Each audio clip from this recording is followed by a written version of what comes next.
There's a number that tells a story. Apple probably doesn't advertise.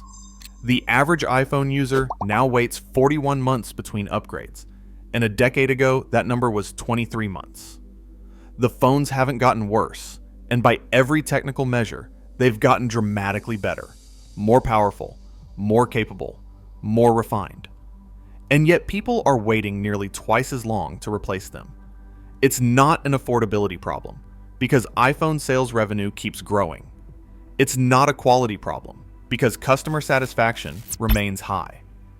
It's something else, something harder to measure, but easier to feel. Urgency is gone.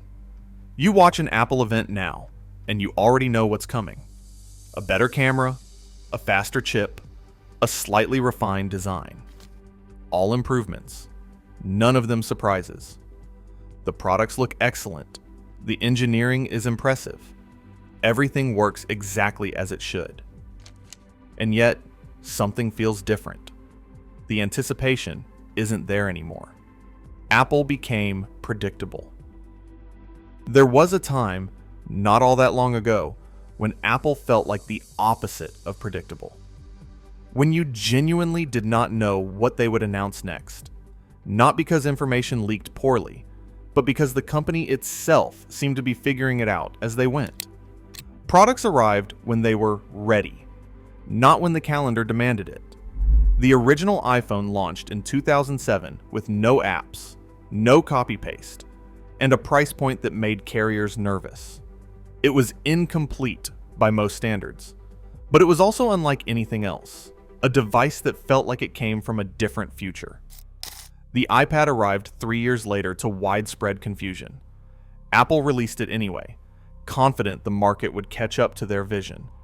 These weren't carefully market-tested decisions designed to minimize risk. They were bets, big ones, the kind that could fail spectacularly.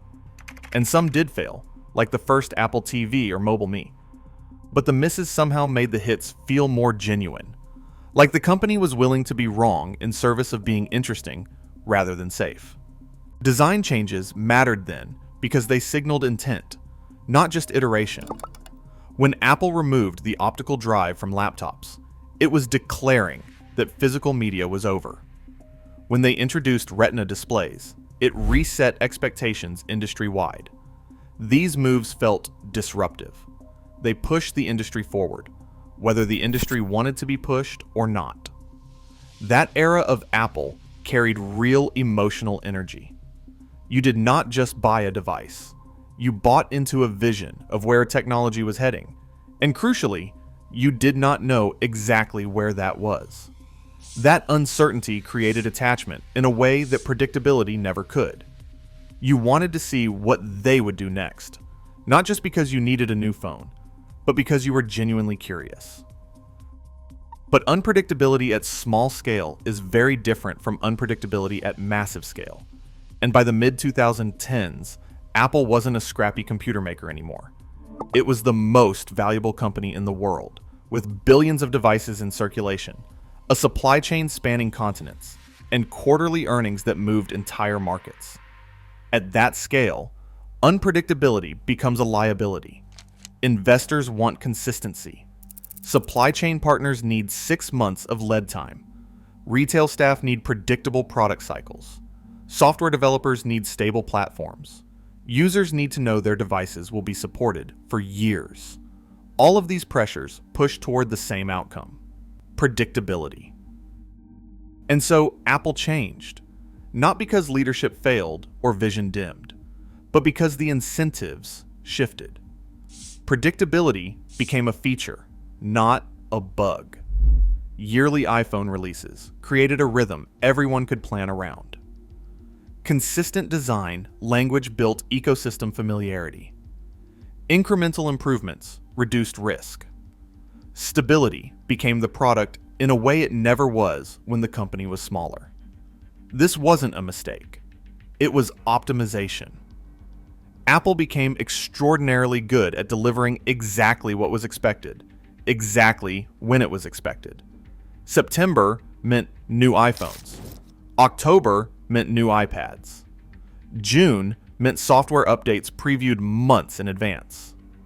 The calendar became the product roadmap, and the roadmap never surprised anyone. The products themselves reflected this shift. iPhones stopped changing dramatically from year to year, with designs that stayed stable for 3 or 4 generations. Features became iterative. Camera improvements that you needed side-by-side comparisons to notice. Processor speed bumps that showed up in benchmarks but not in daily use. All valuable, all worth having, none of them unexpected. The phone you bought worked almost identically to the one you would replace it with 3 years later. That was what stability looked like. Software followed the same path. iOS updates arrived annually, with features announced months ahead. No sudden redesigns, no unexpected pivots. Everything became smooth and predictable, which is exactly what a mature platform should be, but it is also exactly what removes the element of surprise. Even experimental products fell into predictable patterns. The Apple Watch launched with an ambiguous purpose, but within a few years, it settled into a clear role as a fitness and health tracker, and every update since has been incremental improvements to that formula. Predictable, successful, unexciting.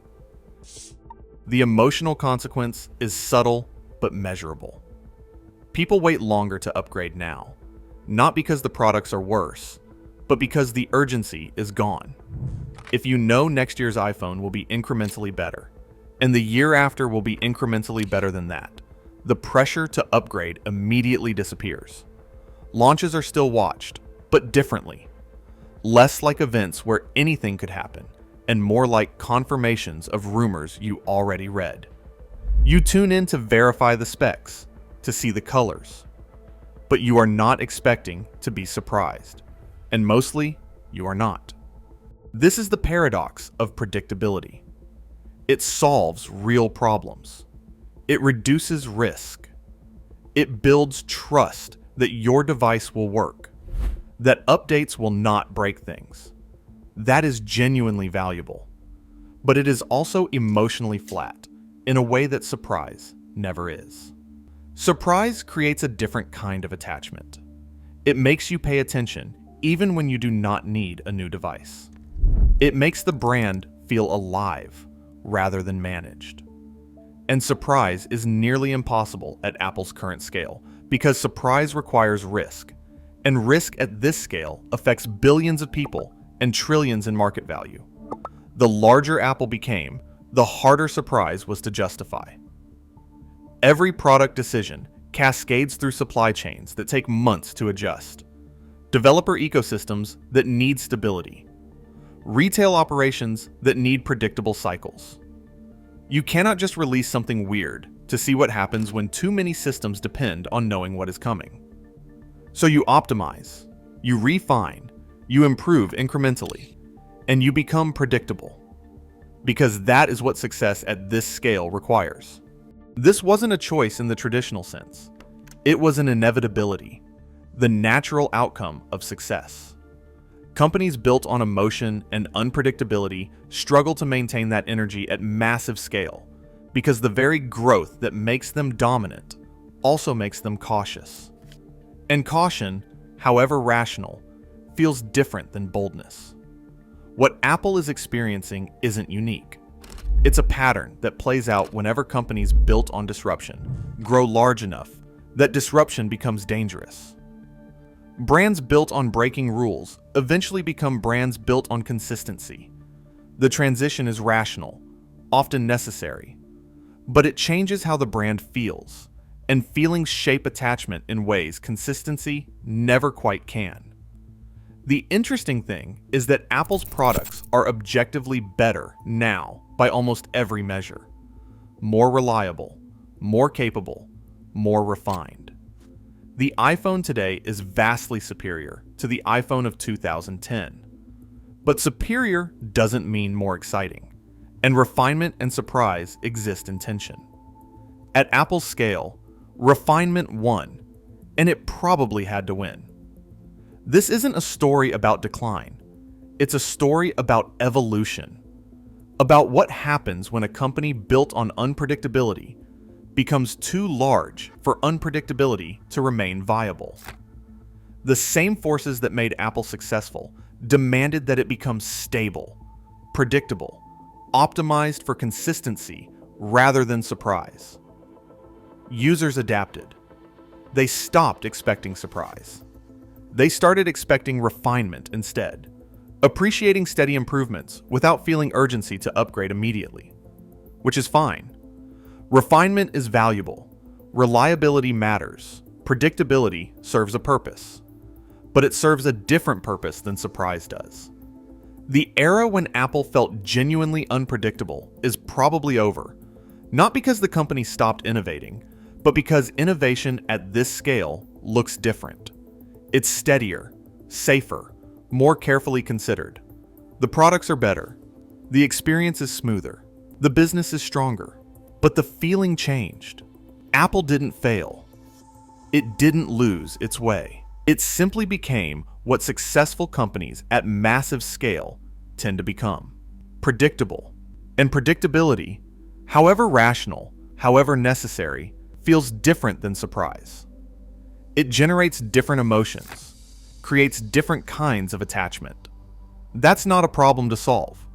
It's just a trade-off to understand, a consequence of success. The same success that made Apple dominant made surprise harder to justify. The same scale that makes their products work reliably for billions makes bold risks less viable. The same optimization that creates reliability creates routine. Apple will remain successful. Products will remain excellent. But the era of surprise may be over. Not because Apple lost something essential, but because they gained something else that made surprise difficult to maintain. Scale, consistency, predictability. And predictability, it turns out, is both the prize and the price of success.